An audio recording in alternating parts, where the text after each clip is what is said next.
നമസ്കാരം, ഞാൻ ശാലിനി. പ്രധാന വാർത്തകൾ.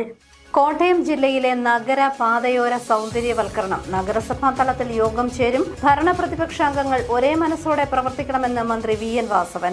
കോട്ടയം രാജ്യാന്തര ചലച്ചിത്രമേള 14 മുതൽ 18 വരെ കോട്ടയത്ത്. അനോറ ഉൾപ്പെടെ 25 ചിത്രങ്ങൾ പ്രദർശിപ്പിക്കും. യുവതലമുറയിലെ അക്രമവാസനയ്ക്ക് കാരണം സിനിമയെന്ന് അഭിപ്രായമില്ലെന്ന് സംവിധായകൻ ജയരാജ്. ഏറ്റുമാനൂർ മഹാദേവ ക്ഷേത്രം ഒരുങ്ങി. പ്രസിദ്ധമായ 7:30 പൊന്നാന ദർശനം വ്യാഴാഴ്ച രാത്രിയിൽ ഭക്തജന നിബിഡമായി ഏറ്റുമാനൂരിൽ അമ്മയും 2 പെൺമക്കളും ട്രെയിനിന് മുന്നിൽ ചാടി ആത്മഹത്യ ചെയ്ത സംഭവം. ഭർത്താവ് തൊടുപുഴ സ്വദേശി നോബി പോലീസ് കസ്റ്റഡിയിൽ. ആത്മഹത്യാ പ്രേരണ കുറ്റം ചുമത്തും. വാർത്തകൾ വിശദമായി. കോട്ടയം ജില്ലയിലെ നഗര പാതയോര സൗന്ദര്യവൽക്കരണത്തിനായി നഗരസഭാ തലത്തിൽ യോഗം ചേരും. വിവിധ സാംസ്കാരിക സാമൂഹിക സംഘടനകൾ, ക്ലബ്ബുകൾ, പരിസ്ഥിതി സംഘടനകൾ എന്നിവയെ പദ്ധതിയിൽ ഭാഗമാക്കണമെന്ന് മന്ത്രി VN വാസവൻ നിർദ്ദേശിച്ചു. കോട്ടയം ജില്ലയിലെ നഗരങ്ങളും പാതയോരങ്ങളും സൗന്ദര്യവൽക്കരിക്കുന്നതിന് ജില്ലാ ഭരണകൂടം നടപ്പാക്കുന്ന പദ്ധതിയുടെ ഭാഗമായി എല്ലാ നഗരങ്ങളിലും MLA-മാരുടെ നേതൃത്വത്തിൽ ജനപ്രതിനിധികളുടെയും ഉദ്യോഗസ്ഥരുടെയും യോഗം വിളിച്ചു ചേർക്കാൻ സഹകരണ തുറമുഖ ദേവസ്വം വകുപ്പ് മന്ത്രി VN വാസവൻ നിർദ്ദേശിച്ചു. നഗര സൗന്ദര്യവൽക്കരണവുമായി ബന്ധപ്പെട്ട് കളക്ടറേറ്റിൽ ചേർന്ന യോഗത്തിൽ സംസാരിക്കുകയായിരുന്നു മന്ത്രി. ജില്ലയുടെ സാമൂഹിക സാംസ്കാരിക നിലവാരം ഉയർത്തുന്നതിന് ഉതകുന്ന പദ്ധതിയാണ് ജില്ലാ ഭരണകൂടം തയ്യാറാക്കിയിരിക്കുന്നത്. ഇത് ഭംഗിയായി നടപ്പാക്കുന്നതിന് നഗരസഭകളിലെ ഭരണ പ്രതിപക്ഷാംഗങ്ങൾ ഒരേ മനസ്സോടെ പ്രവർത്തിക്കണം. വിവിധ സാംസ്കാരിക സാമൂഹിക സംഘടനകൾ, ക്ലബ്ബുകൾ, പരിസ്ഥിതി സംഘടനകൾ, റെസിഡൻസ് അസോസിയേഷനുകൾ എന്നിവയെയും പദ്ധതിയുടെ ഭാഗമാക്കണമെന്ന് മന്ത്രി നിർദ്ദേശിച്ചു. പാതയോരങ്ങളുടെയും പുഴയോരങ്ങളുടെയും ശുചീകരണം, സൗന്ദര്യവൽക്കരണം, പരിപാലനം എന്നിങ്ങനെ 3 തലങ്ങളിൽ ആസൂത്രണം ചെയ്ത് വേണം പദ്ധതി നടപ്പാക്കാനെന്ന് അഡ്വക്കേറ്റ് സെബാസ്റ്റ്യൻ കുളത്തുങ്കൽ MLA അഭിപ്രായപ്പെട്ടു. ജില്ലാ കളക്ടർ ജോൺ വി സാമുവൽ പദ്ധതി വിശദീകരിച്ചു. ഈ മാസം തന്നെ നഗരസഭാടിസ്ഥാനത്തിൽ മുഴുവൻ ജനപ്രതിനിധികളെയും ഉൾപ്പെടുത്തി യോഗങ്ങൾ വിളിച്ചു ചേർക്കാൻ യോഗം തീരുമാനിച്ചു. സർക്കാർ chief whip doctor N Jayaraj, MLA-മാരായ തിരുവഞ്ചൂർ രാധാകൃഷ്ണൻ, ചാണ്ടി ഉമ്മൻ എന്നിവരുടെ പ്രതിനിധികളായ Anil Vega, S Rajeev, Abin Sibi, LSGD joint director Binu John, ജില്ലാ ഇൻഫർമേഷൻ ഓഫീസർ A അരുൺകുമാർ, ശുചിത്വ മിഷൻ ജില്ലാ കോർഡിനേറ്റർ ലക്ഷ്മി പ്രസാദ്, ജില്ലാ programme officer Noble Xavier Jose, മാലിന്യമുക്തം നവകേരളം കോർഡിനേറ്റർ TP ശ്രീശങ്കർ എന്നിവർ യോഗത്തിൽ പങ്കെടുത്തു. News bureau, Kottayam. കോട്ടയം രാജ്യാന്തര ചലച്ചിത്രമേളയ്ക്ക് കോട്ടയം ഒരുങ്ങി. ഈ മാസം 14 മുതൽ 18 വരെ അനശ്വര തിയേറ്ററിലാണ് ചലച്ചിത്രമേള.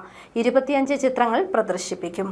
കേരള സംസ്ഥാന ചലച്ചിത്ര അക്കാദമിയുടെ സഹകരണത്തോടെ കോട്ടയം ഫിലിം സൊസൈറ്റിയുടെ ആഭിമുഖ്യത്തിൽ നടക്കുന്ന കോട്ടയം രാജ്യാന്തര ചലച്ചിത്രമേള ഈ മാസം 14 മുതൽ 18 വരെ കോട്ടയം അനശ്വര തിയേറ്ററിൽ നടക്കും. ഇത്തവണത്തെ ഓസ്കാറിൽ 5 അവാർഡുകൾ നേടിയ അനോറയും 29ാമത് IFFKയിൽ മത്സര ലോക സിനിമ, ഇന്ത്യൻ, മലയാള സിനിമ വിഭാഗങ്ങളിൽ തെരഞ്ഞെടുക്കപ്പെടുകയും ചെയ്ത 25 ചിത്രങ്ങളുമാണ് ഈ മേളയിൽ പ്രദർശിപ്പിക്കുന്നത്.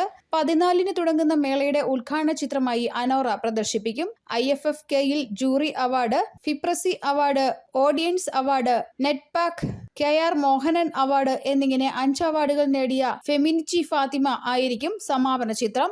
അന്തർദേശീയ മത്സര വിഭാഗത്തിൽ തെരഞ്ഞെടുക്കപ്പെട്ട body, human animal, rhythm of Dammam, underground orange എന്നീ ചിത്രങ്ങളോടൊപ്പം ലോക സിനിമാ വിഭാഗത്തിൽ പ്രദർശിപ്പിച്ച Yasha and Leonid Brezhnev, black gold, white devil എന്നീ ചിത്രങ്ങളും മേളയിൽ പ്രദർശിപ്പിക്കും. ലാറ്റിൻ അമേരിക്കൻ ചിത്രങ്ങളായ Anna and Dante, correspondent, the longest summer എന്നീ ചിത്രങ്ങളും മേളയിൽ ഉൾപ്പെടുത്തിയിട്ടുണ്ട്. ഉദ്ഘാടന ചിത്രമായിട്ട് ഈ വർഷത്തെ എനിക്ക് തോന്നുന്നു ഓസ്കാറിൽ ഏറ്റവും കൂടുതൽ അവാർഡുകൾ വാരിക്കൂട്ടിയ കാൻ ഫിലിം ഫെസ്റ്റിവലിലെ ഏറ്റവും മികച്ച ചിത്രമായി തിരഞ്ഞെടുത്ത അനോറ എന്ന സിനിമയാണ് ഫിലിം ഫെസ്റ്റിവലിന്റെ ഉദ്ഘാടന ചിത്രമായിട്ട് നമ്മൾ പ്രദർശിപ്പിക്കുന്നത്. കോട്ടയം ഇന്റർനാഷണൽ ഫിലിം സൊസൈറ്റിയുടെ കോട്ടയം ഇന്റർനാഷണൽ ഫിലിം ഫെസ്റ്റിവലിന്റെ ഉദ്ഘാടന ചിത്രമായി അനോറ കിട്ടി എന്നുള്ളത് വലിയൊരു ഭാഗ്യമായിട്ടാണ് കാണുന്നത്. കാരണം ഓസ്കറിന് ഈ ചിത്രം കിട്ടുന്നതിന് മുൻപ് തന്നെ നമ്മൾ അവരുമായി ബന്ധപ്പെട്ടിരുന്നു. ഈ ഓസ്കറിന് ഇത്രയും അധികം അംഗീകാരങ്ങൾ കിട്ടിയതിന് ശേഷം ഇന്ന് ലോകത്തിലെ ഏറ്റവും മോസ്റ്റ് വാണ്ടഡ് ഫിലിമായി മാറിയ അനോറ നമ്മളുടെ ഈ ഇന്റർനാഷണൽ ഫിലിം ഫെസ്റ്റിവലിൽ നമുക്ക് ഉദ്ഘാടന ചിത്രമായി കിട്ടിയത് നമ്മളുടെ വലിയ ഭാഗ്യമായിട്ട് കാണുകയാണ്. അനോറയോടൊപ്പം തന്നെ 13ഓളം വിദേശ ചിത്രങ്ങൾ നമ്മൾ പ്രദർശിപ്പിക്കുന്നുണ്ട്. അതോടൊപ്പം ഇന്ത്യൻ ചിത്രങ്ങളും മലയാള ചിത്രങ്ങളും ചേർന്ന് 25ഓളം ചിത്രങ്ങളാണ് ഈ പ്രാവശ്യം മേളയിൽ പ്രദർശിപ്പിക്കുന്നത്. ഇന്ത്യൻ സിനിമാ വിഭാഗത്തിൽ അജൂർ, Baghjan, humans in the loop, സ്വാഹ, സെക്കൻഡ് ചാൻസ്, ഷീപ്പ് ബാൻഡ് എന്നീ ചിത്രങ്ങൾ മേളയിൽ കാണാം. കോളേജ് വിദ്യാർത്ഥിയായ സിറിൽ എബ്രഹാം ഡെന്നിസ് സംവിധാനം ചെയ്ത വാട്ടൂസി സോംബിയും പ്രദർശിപ്പിക്കും. റോട്ടർഡാം മേളയിൽ ശ്രദ്ധ നേടിയ മിഥുൻ മുരളിയുടെ കിസ് വാഗൺ, നാടക വിദ്യാർത്ഥി ആദിത്യ ബേബിയുടെ കാമദേവൻ, നക്ഷത്രം കണ്ടു എന്നീ ചിത്രങ്ങൾ ഏറ്റവും പുതിയ മലയാള സിനിമയെ പ്രതിനിധാനം ചെയ്യുന്നു. രാജ്യാന്തര പ്രശസ്തനായ ചലച്ചിത്രകാരൻ ജി അരവിന്ദന്റെ ഓർമ്മദിനത്തോടനുബന്ധിച്ച് അദ്ദേഹത്തിന്റെ വാസ്തുഹാര പ്രദർശിപ്പിക്കും.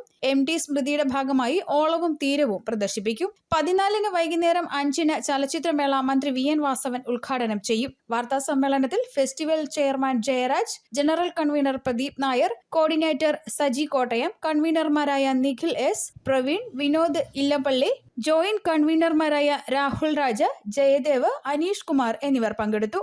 News bureau, Kottayam. യുവതലമുറയിലെ അക്രമവാസനയ്ക്ക് കാരണം സിനിമയാണെന്ന് കരുതുന്നില്ലെന്ന് സംവിധായകൻ ജയരാജ്. കൊച്ചുകുട്ടികൾ കളിക്കുന്ന ഗെയിമിൽ വരെ തീവ്ര സ്വഭാവമാണ് കാണാൻ കഴിയുന്നതെന്നും ജയരാജ് പറഞ്ഞു. യുവതലമുറയിലെ വയലൻസിന് കാരണം സിനിമയാണെന്ന് അഭിപ്രായമില്ലെന്ന് സംവിധായകൻ ജയരാജ്. സിനിമയിൽ അതാത് കാലത്തെ സ്വഭാവമുള്ള വയലൻസ് എല്ലാ കാലത്തും ഉണ്ടായിരുന്നു. കാലം എങ്ങനെ മാറി എന്ന് നോക്കണം. കൊച്ചുകുട്ടി കളിക്കുന്ന ഗെയിമിലെ തീവ്ര സ്വഭാവം നമ്മൾ മനസ്സിലാക്കണം. എല്ലാവരും ചേർന്നുള്ള കൂട്ടായ ചർച്ച ഇക്കാര്യത്തിൽ വേണമെന്നും വെറുതെ ലാഘവത്തോടെ പറഞ്ഞു പോകേണ്ട ഒന്നല്ലെന്നും ജയരാജ് പറഞ്ഞു. ഇതൊരു വലിയ ഒരു സമൂഹത്തിന്റെ മുഴുവൻ പ്രശ്നമാണ്. ഒരു സമൂഹത്തിൽ വിദ്യാർത്ഥികൾ അല്ലെങ്കിൽ ചെറിയ പ്രായത്തിലുള്ള കുട്ടികൾ വളരെ ഡിഫറൻ്റായിട്ട് റിയാക്ട് ചെയ്യുന്നു എന്നുള്ളത് നമ്മുടെ സമൂഹത്തിലുള്ള എല്ലാ തുറയിലുള്ളവരും ഒന്നിച്ചിരുന്ന് മാതാപിതാക്കളും അധ്യാപകരും സമൂഹത്തിലുള്ള എല്ലാ രാഷ്ട്രീയക്കാരും എല്ലാവരും ചേർന്ന് ഡിസ്കസ് ചെയ്യേണ്ട, ഡോക്ടേഴ്സൊക്കെ ചേർന്നിരുന്ന് ഡിസ്കസ് ചെയ്യേണ്ട വലിയൊരു ടോപ്പിക്കാണ്. അത് ഒരു കാലത്തിൻ്റെ അല്ലെങ്കിൽ ഒരു സംസ്കാരത്തിൻ്റെ അപജയം എന്ന് നമ്മളെല്ലാവരും ഉത്തരവാദികളാണ്, എല്ലാവരും. അതുകൊണ്ട് അതൊരു നമ്മൾ ലാഘവത്തോടെ പറയേണ്ട ഒരു കാര്യമല്ല. വ്യക്തമായ സ്റ്റഡി ഉണ്ടാവണം, വ്യക്തമായ തീരുമാനങ്ങൾ ഉണ്ടാവണം. മുൻപോട്ടുള്ള യാത്രയിൽ ഈ തലമുറയെ എങ്ങനെ നമ്മളുടെ കൈക്കുമ്പിളിൽ പ്രൊട്ടക്റ്റഡായിട്ട് കൊണ്ടുവരാമെന്നുള്ളതിന് വലിയ വലിയ തീരുമാനങ്ങൾ എടുക്കേണ്ടിയിരിക്കുന്നു. യുവതലമുറ ഇത്തരം പ്രവർത്തനങ്ങളിൽ ഏർപ്പെടുന്നതിന് ഒരു പരിധിവരെ ഉത്തരവാദികൾ മാതാപിതാക്കളാണെന്നും ജയരാജ് കൂട്ടിച്ചേർത്തു. കുട്ടിക്കാലത്ത് നമ്മൾക്ക് കിട്ടാതെ പോയ പലതും കുട്ടികൾക്ക് നമ്മൾ കൊടുത്തതാണ് വലിയ തെറ്റായത്. കല എല്ലാ കാലത്തും എവിടെയും സാന്ത്വനമാണെന്നും മനസ്സിനെ ട്യൂഷൻ ചെയ്യാൻ കലയ്ക്ക് കഴിയുമെന്നും ജയരാജ് കോട്ടയത്ത് പറഞ്ഞു. News bureau, Kottayam. 7 പൊന്നാന ദർശനത്തിനായി ഏറ്റുമാനൂർ ശ്രീ മഹാദേവ ക്ഷേത്രം ഒരുങ്ങി. നാളെ രാത്രി 12-നാണ് ചരിത്രപ്രസിദ്ധമായ 7 പൊന്നാന ദർശനം. നാടിന്റെ നാനാഭാഗങ്ങളിൽ നിന്ന് 10,000 ക്ഷേത്രത്തിലെത്തും. ഏറ്റുമാനൂർ ശ്രീ മഹാദേവ ക്ഷേത്രത്തിലെ 8ാം ഉത്സവ നാളായ വ്യാഴാഴ്ച 7 പൊന്നാനകൾ എഴുന്നള്ളും. പ്രസിദ്ധമായ 7 പൊന്നാന ദർശനം രാത്രി 12 മണിക്ക് ആസ്ഥാന മണ്ഡപത്തിൽ നടക്കും. വർഷത്തിൽ ഒരിക്കൽ മാത്രമാണ് 7 പൊന്നാന എഴുന്നള്ളിപ്പ് നടക്കുന്നത്. കുംഭമാസത്തിലെ രോഹിണി നക്ഷത്രത്തിലാണ് 7 പൊന്നാന ദർശനം. പൊന്നാനകളെ ദർശിച്ച് കാണിക്കയർപ്പിക്കാൻ ആയിരക്കണക്കിന് ഭക്തർ ക്ഷേത്രത്തിലെത്തും. ആസ്ഥാന മണ്ഡപത്തിലെ പീഠത്തിൽ പ്രതിഷ്ഠിക്കുന്ന മഹാദേവന്റെ തിടമ്പിന് ഇരുവശങ്ങളിലുമായാണ് പൊന്നാനകളെ അണിനിരത്തുക. ഇടതുഭാഗത്ത് 4 വലതുഭാഗത്ത് 3 പൊന്നാനകൾ അണിനിരക്കും. സ്വർണ്ണത്തിടമ്പിന് മുന്നിൽ അരയാനയെ പ്രതിഷ്ഠിക്കും. ദർശനത്തിന് മുൻപ് ശ്രീകോവിലിൽ നിന്നും മഹാദേവനെ ആസ്ഥാന മണ്ഡപത്തിലേക്ക് എഴുന്നള്ളിക്കുന്നതോടെയാണ് ദർശനം ആരംഭിക്കുന്നത്. വിളക്കുകളുടെയും കർപ്പൂര ദീപങ്ങളുടെയും പൊൻപ്രഭയിൽ ദർശനത്തിന് ആസ്ഥാന മണ്ഡപ നട തുറക്കും. നട തുറക്കുന്നതോടെ മണ്ഡപത്തിന് മുൻപിൽ സ്ഥാപിച്ചിരിക്കുന്ന ചെമ്പിൽ കഴക്കാർ പൊന്നിൻകുളം വയ്ക്കും. ചെങ്ങന്നൂർ പൊന്നുരുട്ട് മഠത്തിലെ പ്രതിനിധി ആദ്യ കാണിക്ക അർപ്പിക്കും. തുടർന്നാണ് ഭക്തർക്ക് കാണിക്ക അർപ്പിക്കാൻ അവസരം. പുലർച്ചെ 1 മുതൽ എഴുന്നള്ളത്തും. തുടർന്ന് ഭക്തർക്ക് കാണിക്ക അർപ്പിക്കുന്നതിന് സ്വർണ്ണക്കുടം കൊടിമര ചുവട്ടിൽ ഇറക്കി എഴുന്നള്ളിക്കുകയും ചെയ്യും. News bureau, Kottayam. ഏറ്റുമാനൂരിൽ അമ്മയും 2 പെൺമക്കളും ട്രെയിനിന് മുന്നിൽ ചാടി ആത്മഹത്യ ചെയ്ത സംഭവത്തിൽ ഭർത്താവ് തൊടുപുഴ സ്വദേശി നോബി കുര്യാക്കോസിനെ പോലീസ് കസ്റ്റഡിയിലെടുത്തു. നോബിയുടെ ഭാര്യ ഷൈനി, മക്കളായ അലീന, ഇവാന എന്നിവരാണ് മരിച്ചത്. നോബിക്കെതിരെ ആത്മഹത്യാ പ്രേരണ കുറ്റം ചുമത്തി. ഫെബ്രുവരി 28-നാണ് ഷൈനിയും മക്കളും ട്രെയിനിന് മുന്നിൽ ചാടി മരിച്ചത്. കുടുംബപരമായ പ്രശ്നങ്ങളാണ് ആത്മഹത്യയിലേക്ക് നയിച്ചത്. ചിറക്കടവ് തെക്കേത്തുകവല പരിയാരത്ത് ശ്രീഭദ്ര ക്ഷേത്രത്തിൽ ദേവപ്രശ്ന പരിഹാര ക്രിയകൾ ആരംഭിച്ചു. 9-ാം തീയതിയാണ് ഉപദേവതാ പ്രതിഷ്ഠ.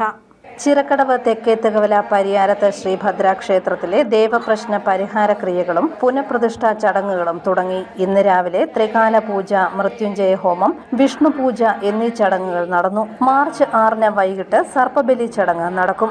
6ാം ദിവസമായ മാർച്ച് 9 ഞായറാഴ്ച രാവിലെ 5 മണിക്ക് പ്രാസാദ പ്രതിഷ്ഠയും പീഠപ്രതിഷ്ഠയും നടക്കും. തുടർന്ന് കലശങ്ങളും ബിംബവും വാദ്യഘോഷങ്ങളോടെ അകത്തേക്ക് എഴുന്നള്ളിക്കും. അന്നേ ദിവസം രാവിലെ 10:50-നും 11:41-നും മധ്യേ ബിംബപ്രതിഷ്ഠ നടക്കും. 9-ാം തീയതി നടക്കുന്ന പ്രതിഷ്ഠാ ചടങ്ങുകളിൽ ഭക്തരുടെ നിറഞ്ഞ സാന്നിധ്യം പ്രതീക്ഷിക്കുന്നതായി ക്ഷേത്രം മേൽശാന്തി ഇടമനയില്ലം കൃഷ്ണൻ നമ്പൂതിരി പറഞ്ഞു. നാളെ മുതൽ 9-ാം തീയതി വരെ സർപ്പപ്രതിഷ്ഠ, അതുപോലെ ദേവിയുടെ പുനഃപ്രതിഷ്ഠ, ഗന്ധർവൻ, അതുപോലെ യക്ഷി തുടങ്ങി ദേവീ ദേവന്മാരുടെ പ്രതിഷ്ഠകളൊക്കെ ഇവിടെ നടക്കുകയാണ്. ഇതൊരു അസുലഭ സന്ദർഭമായിട്ട് കരുതി, കാരണം ഒരുപാട് ഉപദേവന്മാരും മൂർത്തികളും ഉള്ള ഈ ക്ഷേത്രത്തിൽ ഭക്തരുടെ സാന്നിധ്യം കൂടുന്തോറുമാണ് ക്ഷേത്ര ചൈതന്യം കൂടുതൽ ഉണ്ടാവുക എന്നാണ് നമുക്ക് ആചാര്യന്മാർ പറഞ്ഞു തന്നിട്ടുള്ളത്. അതുകൊണ്ട് തന്നെ തിരിച്ച് ചൈതന്യം കൂടുന്തോറും ആ ചൈതന്യം ഭക്തരിലേക്കും അനുഗ്രഹമായിട്ട് മാറും എന്നുള്ളതാണ് നമ്മുടെ ആചാര്യന്മാർ നമുക്ക് അറിയിച്ചിട്ടുള്ളത്. എന്തായാലും ഈ ഒരു പ്രതിഷ്ഠാ ചടങ്ങിലേക്ക് എല്ലാ ഭക്തജനങ്ങളെയും ക്ഷണിക്കുന്നു, സ്വാഗതം ചെയ്യുന്നു. സന്തോഷം. ചടങ്ങുകളോടനുബന്ധിച്ച് ക്ഷേത്രത്തിൽ TN സരസ്വതിയമ്മയുടെ നേതൃത്വത്തിൽ പാരായണവും നടന്നുവരികയാണ്.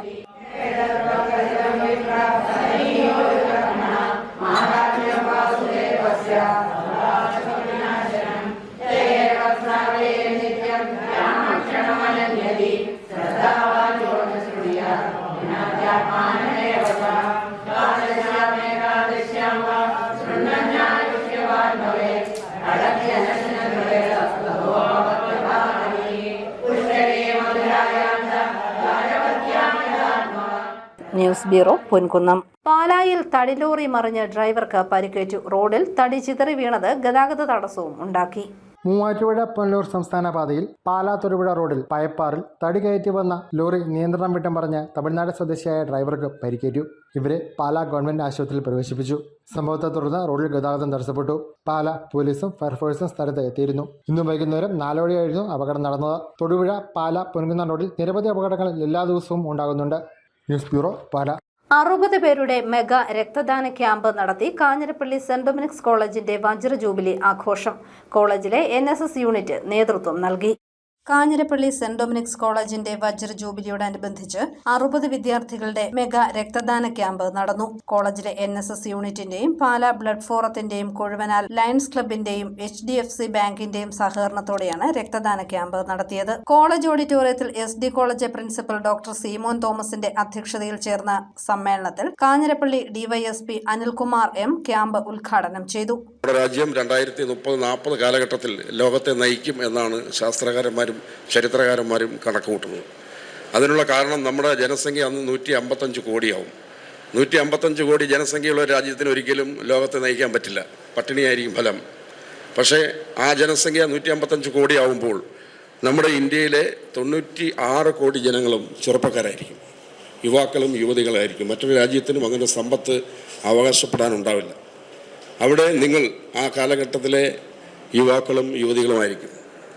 ആ നിങ്ങളുടെ കഴിവിലും ശക്തിയിലും നിങ്ങളുടെ അറിവിലും നിങ്ങളുടെ പ്രയത്നത്തിലും വിശ്വാസം അർപ്പിച്ചുകൊണ്ടാണ് നമ്മൾ പറയുന്നത് നമ്മൾ ലോകത്തെ നയിക്കും, ലോകത്തെ നിയന്ത്രിക്കും. അന്ന് ലോകത്തെ നയിക്കാൻ ചുമതലപ്പെടുന്ന നിങ്ങൾ ഓരോരുത്തരും ഇത്തരം ഈ ചെറിയ പ്രായത്തിലെ ലഹരിക്കടിമപ്പെട്ടും മറ്റു കുറ്റകൃത്യങ്ങളിൽ ഉൾപ്പെട്ടും നശിച്ചു പോകാതെ രാജ്യത്തെ നയിക്കാൻ, ലോകത്തെ നയിക്കാൻ പ്രാപ്തരായ, അകത്തും പുറത്തും നല്ല ആരോഗ്യമുള്ള, അകത്തും പുറത്തും മണമുള്ള കുട്ടികളായി നിങ്ങളെ ഏൽപ്പിക്കുന്ന ദൗത്യം, രാജ്യം ഏൽപ്പിക്കുന്ന ദൗത്യം കൃത്യമായി ചെയ്ത് മുന്നോട്ട് പോകാൻ നിങ്ങൾക്ക് എല്ലാവർക്കും സാധിക്കണം. College bursar father Manoj Palakkudy അനുഗ്രഹ പ്രഭാഷണവും Lions district project coordinator Sibi Plathottam മുഖ്യപ്രഭാഷണവും നടത്തി. Pala blood forum general convener Shibu Thekkemattam രക്തദാന സന്ദേശം നൽകി. NSS പ്രോഗ്രാം ഓഫീസർമാരായ doctor Jinu Elizabeth Sebastian, doctor Joji Thomas, Lions club president Dino James, NSS volunteer secretary Diya Therese Joshi എന്നിവർ പ്രസംഗിച്ചു. രക്തദാന ക്യാമ്പിൽ ഇരട്ട സഹോദരങ്ങളും കാഴ്ചശക്തി കുറവുള്ള വിദ്യാർത്ഥിയും പെൺകുട്ടികളും ഉൾപ്പെടെയുള്ളവർ രക്തം ദാനം ചെയ്തത് ശ്രദ്ധേയമായി. Lions SH medical centre blood ബാങ്കാണ് ക്യാമ്പ് നയിച്ചത്. Sister Aleena SH, doctor Joji Mathew, NSS ലീഡർമാരായ Albin Thomas, Gowri Hari, Dion Sam എന്നിവർ ക്യാമ്പിനും പരിപാടികൾക്കും നേതൃത്വം നൽകി. News bureau, Kanjirappally. ക്ഷേത്രങ്ങളിൽ എഴുന്നള്ളിപ്പിനിടെ ആനയിടഞ്ഞ് മേൽശാന്തിമാർക്ക് പരിക്കേൽക്കുന്ന സന്ദർഭത്തിൽ പോലും ഇവർക്ക് ഇൻഷുറൻസ് പരിരക്ഷയോ റിസ്ക് അലവൻസോ നൽകാൻ ദേവസ്വം ബോർഡ് തയ്യാറാകുന്നില്ലെന്ന് അക്കീരമൺ കാളിദാസ ഭട്ടതിരിപ്പാട്. എഴുന്നള്ളിപ്പ് രഥങ്ങളിൽ ആക്കുന്നതിൽ താന്ത്രികമായ അപാകതയില്ലെന്നും അദ്ദേഹം പറഞ്ഞു. കേരളത്തിലെ ക്ഷേത്രങ്ങളിൽ പൂജ കഴിക്കുന്ന ശാന്തിക്കാരെയും മറ്റ് പുരോഹിതന്മാരെയും മനുഷ്യരായെങ്കിലും കാണേണ്ടതുണ്ടെന്ന് യോഗക്ഷേമ സഭ സംസ്ഥാന അധ്യക്ഷൻ അക്കീരമൺ കാളിദാസൻ ഭട്ടതിരിപ്പാട് പറഞ്ഞു. ഉത്സവങ്ങളും എഴുന്നള്ളിപ്പുകളുമായി ബന്ധപ്പെട്ട് ആനയിളകി ബഹളമുണ്ടാക്കി ഇക്കൂട്ടർ പലരും അപകടത്തിൽപ്പെടുകയും മരിക്കുകയും ചെയ്യുന്നുണ്ട്. ഇവർക്ക് ഇൻഷുറൻസ് പരിരക്ഷയോ റിസ്ക് അലവൻസോ ഒന്നുമില്ല. ഇന്നും വെറും ക്ലാസ് 4 ജീവനക്കാർ മാത്രമായ ഇവർക്ക് അപകടമുണ്ടായാൽ സഹായിക്കുവാൻ ബാധ്യതപ്പെട്ട ഉദ്യോഗസ്ഥരോ ബന്ധപ്പെട്ടവരോ തയ്യാറാകുന്നില്ലെന്നും അക്കീരമൺ കാളിദാസൻ ഭട്ടതിരിപ്പാട് കുറ്റപ്പെടുത്തി. പാവം പൂജാരിമാർ ഇപ്പോഴും ഒരു ക്ലാസ് 4 ജീവനക്കാരാണ്. ഇവർക്ക് ആനപ്പുറത്ത് കയറി ഈ ആന ബഹളം കൂട്ടി, ഈ സൗണ്ടും ബഹളവും എല്ലാം കൂടെ കൂട്ടി ആന ഓടുക, ഇത് പുറത്തുനിന്ന് താഴെ വീഴുക, പലരും മരിക്കുന്നു, ചിലർക്ക് അപകടം ഉണ്ടാകുന്നു. ഇതൊന്നും തിരിഞ്ഞു നോക്കാൻ ആരുമില്ല. ഇപ്പോഴും ക്ഷേത്രങ്ങളിലെ പൂജാരിമാർക്ക് ഇൻഷുറൻസ് എന്ന് പറയുന്ന സാധനമില്ല. ഞാൻ പറഞ്ഞത് എന്താ വെച്ചാൽ റിസ്ക് അലവൻസ് ഒന്നുമില്ല. ഇത് സാധാരണ ചില ശാന്തിക്കാർക്ക് ഭയം ആനപ്പുറത്ത് ഇറങ്ങും. അവർ വേറെ ആളിനെ വെച്ച് കൂടുതൽ പണം കൊടുത്ത് ആനപ്പുറത്ത് കയറ്റി ഇങ്ങനെയൊക്കെയാണ് ഇപ്പോൾ നടന്നുകൊണ്ടിരിക്കുന്നത്. അപ്പോൾ അതുകൊണ്ട് തന്നെ ഹിന്ദു ഭക്തജനങ്ങളൊക്കെ ഒന്ന് ശ്രദ്ധിച്ച് സഹായിച്ച് ഈ പറഞ്ഞൊരു വ്യവസ്ഥ മാറി. വേണമെങ്കിൽ അത് രഥത്തിൽ എഴുന്നള്ളിച്ചാലും കുഴപ്പമില്ല. അതൊരു താന്ത്രികമാണ്. ഞാനൊരു താന്ത്രിക പുരോഹിതനും കൂടിയാണ്. യോഗക്ഷേമ സഭയുടെ സംസ്ഥാന പ്രസിഡന്റ്, താന്ത്രിക പുരോഹിതനും കൂടിയാണ്.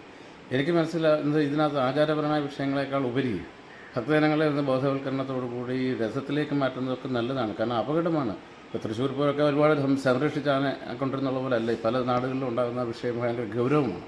അപ്പോൾ ഈ വിഷയത്തിൽ അടിയന്തരമായി ശ്രദ്ധിച്ചുകൊണ്ട് ഇവരുടെ കുടുംബങ്ങളൊക്കെ കഷ്ടപ്പെടുകയാണ്. അപ്പോൾ ആരും സഹായിക്കാനില്ല. ദേവസ്വം ബോർഡുകളോ ബന്ധപ്പെട്ട പരമക്ഷേത്രങ്ങളിലെ മാനേജ്മെൻറ്റോ ഒന്നും ഇവരെ സഹായിക്കാനില്ല. എല്ലാവർക്കും ആനപ്പുറത്ത് ഈ പൂജാരിമാരെ കയറ്റി അവർ അപകടത്തിൽപ്പെടുമ്പോൾ ഇവർ തിരിഞ്ഞു നോക്കാൻ ആരുമില്ലാത്തൊരവസ്ഥയാണ്. ആനകൾക്ക് പകരം എഴുന്നള്ളിപ്പ് രഥങ്ങളിലാക്കുന്നത് താന്ത്രികമായി അപാകതയില്ലാത്തതാണ്. ഭക്തജനങ്ങൾ മാറ്റത്തിന് തയ്യാറാകണമെന്നും അദ്ദേഹം ആവശ്യപ്പെട്ടു. പൂജാരിമാരുടെ ദുരവസ്ഥയ്ക്ക് പരിഹാരമുണ്ടാക്കുവാൻ ദേവസ്വം ബോർഡുകളും മറ്റധികാരികളും തയ്യാറാകണമെന്നും അക്കീരമൺ കാളിദാസൻ ഭട്ടതിരിപ്പാട് പറഞ്ഞു. News bureau, Kottayam. മഹാത്മാഗാന്ധിയുടെ കോട്ടയം അരമന സന്ദർശനത്തിന്റെ ശതാബ്ദി ആഘോഷം BCM കോളേജിൽ നടന്നു. ഡോക്ടർ ശശി തരൂർ MP ഉദ്ഘാടനം ചെയ്തു. കോട്ടയം അതിരൂപതയുടെ ആസ്ഥാന കേന്ദ്രമായ കോട്ടയം അരമന മന്ദിരത്തിൽ 1925 മാർച്ച് 15 മഹാത്മാഗാന്ധി സന്ദർശിച്ച് ബിഷപ്പ് അലക്സാണ്ടർ ചൂളപ്പറമ്പിലുമായി ചർച്ച നടത്തിയതിന്റെ ശതാബ്ദി ആഘോഷം കോട്ടയം BCM കോളേജിൽ നടന്നു. ഡോക്ടർ ശശി തരൂർ MP ഉദ്ഘാടനം ചെയ്തു. കോട്ടയം ആർച്ച് ബിഷപ്പ് മാർ മാത്യു മൂലക്കാട്ട് അധ്യക്ഷനായി. അക്രമ സംസ്കാരം വളരുന്ന ഈ കാലഘട്ടത്തിൽ ഗാന്ധിജി സ്വീകരിച്ചിരുന്ന അഹിംസ എന്ന ജീവിത ദർശനം എക്കാലത്തും പ്രസക്തമാണെന്ന് ബിഷപ്പ് മാർ മാത്യു മൂലക്കാട്ട് പറഞ്ഞു. മഹാത്മാഗാന്ധിയെ കുറിച്ച് ഒരുപക്ഷെ ഇപ്പോൾ നമ്മൾ അനുസ്മരിക്കേണ്ടതിന്റെ ആവശ്യകത വളരെ കൂടുതലായിരിക്കുകയാണ് ഞാൻ ചിന്തിക്കുകയാണ്.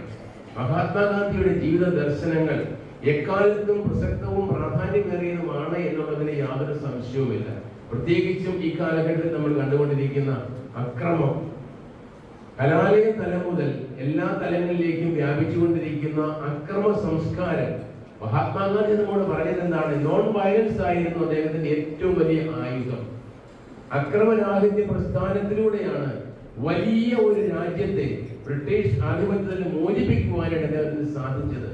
അതിന്റെ സ്ഥാനത്ത് ഇന്ന് ഈ രാജ്യം നിൽക്കുന്നത് എവിടെയും അക്രമം മുളച്ചു വളരുന്ന ഒരു പ്രത്യേക രീതിയിലാണെന്നുള്ളത് ഗാന്ധി അനുസ്മരിപ്പിക്കുവാനും അദ്ദേഹത്തിന്റെ വാക്കുകൾക്ക് കൂടുതൽ കാതു കൊടുക്കുവാനും നമ്മെ പ്രത്യേകമായിട്ട് പ്രേരിപ്പിക്കുന്ന ഒന്നാണ്.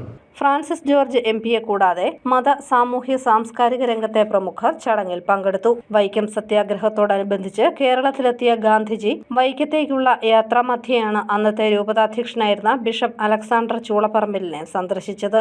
News bureau, Kottayam.